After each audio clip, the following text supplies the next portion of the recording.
So hey guys, welcome to another video. And आज की video में हम बात करने वाले हैं, जब भी रेस होती है तो जो रबर है वो ट्रैक पे घिसता है।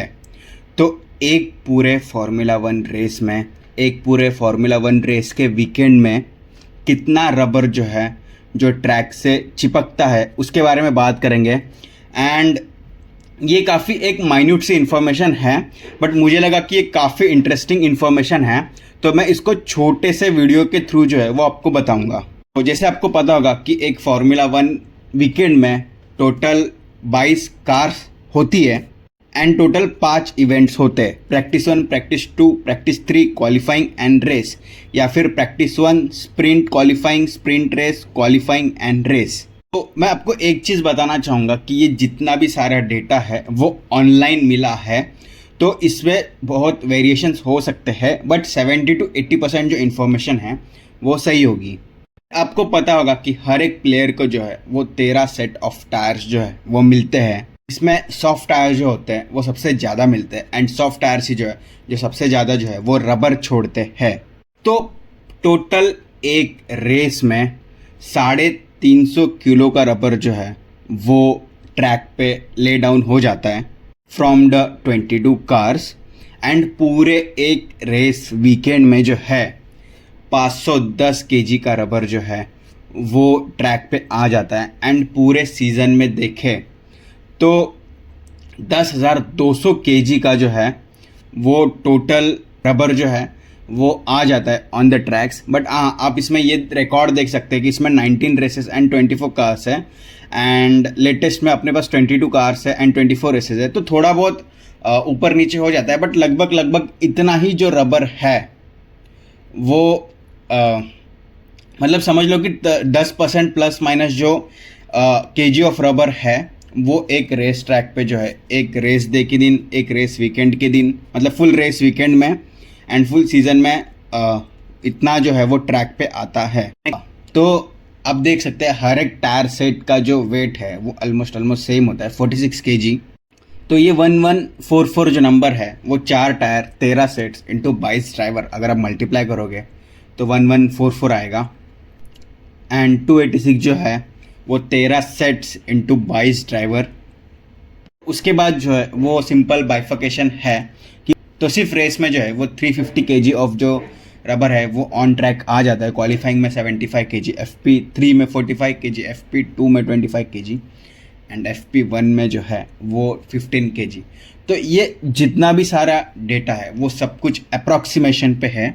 देखो, कोई ट्रैक होगा वो बहुत ज़्यादा गर्म होगा, कोई ट्रैक होगा तो बहुत ज़्यादा सॉफ्ट होगा एंड ठंडा होगा, एंड कोई स्ट्रीट सर्किट होगा तो कोई प्रॉपर रेस ट्रैक होगा। तो हर एक ट्रैक पे जो है वो अपना रबर जो है वो अलग तरीके से निकलेगा, चिपकेगा, घिसेगा।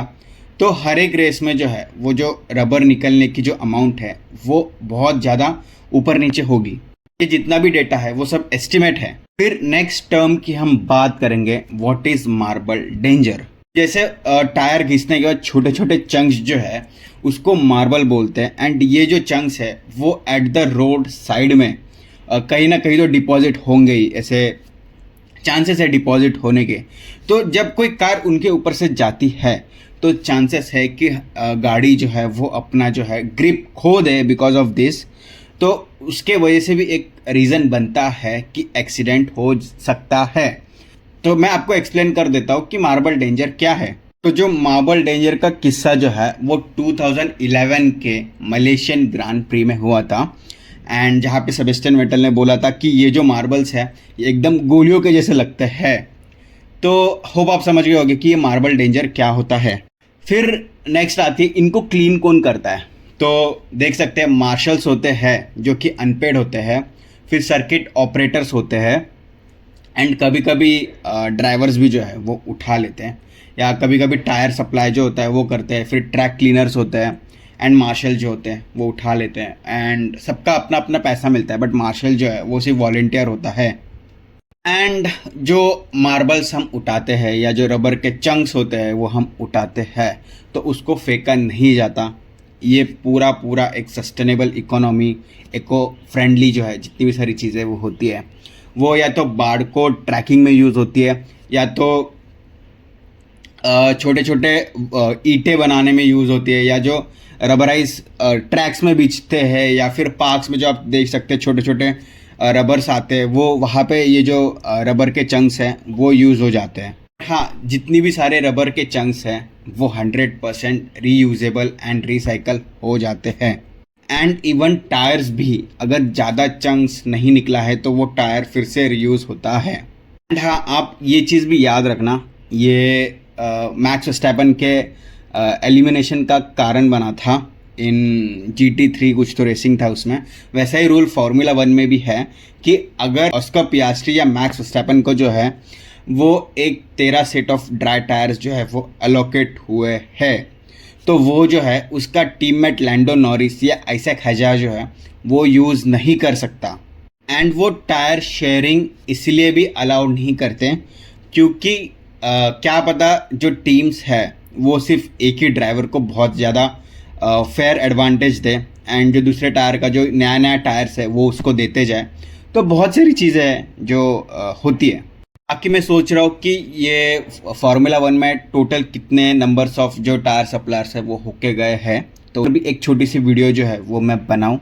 तो अगर आप चाहते हैं कि टोटल कितने टायर सप्लायर्स होके गए एंड क्यों पेरेली एट द लास्ट जो है वो बेस्ट सिलेक्टेड है, तो आप कमेंट्स में बताना। नए आए हो चैनल को तो सब्सक्राइब करके जा सकते हो, मतलब अगर तुमको मेरा कंटेंट पसंद आ रहा है, ये वीडियो देखो और बहुत सारी वीडियोज़ है वो देखो एंड फिर जज करना। तो आज की वीडियो के लिए बस इतना ही, चलो बाय।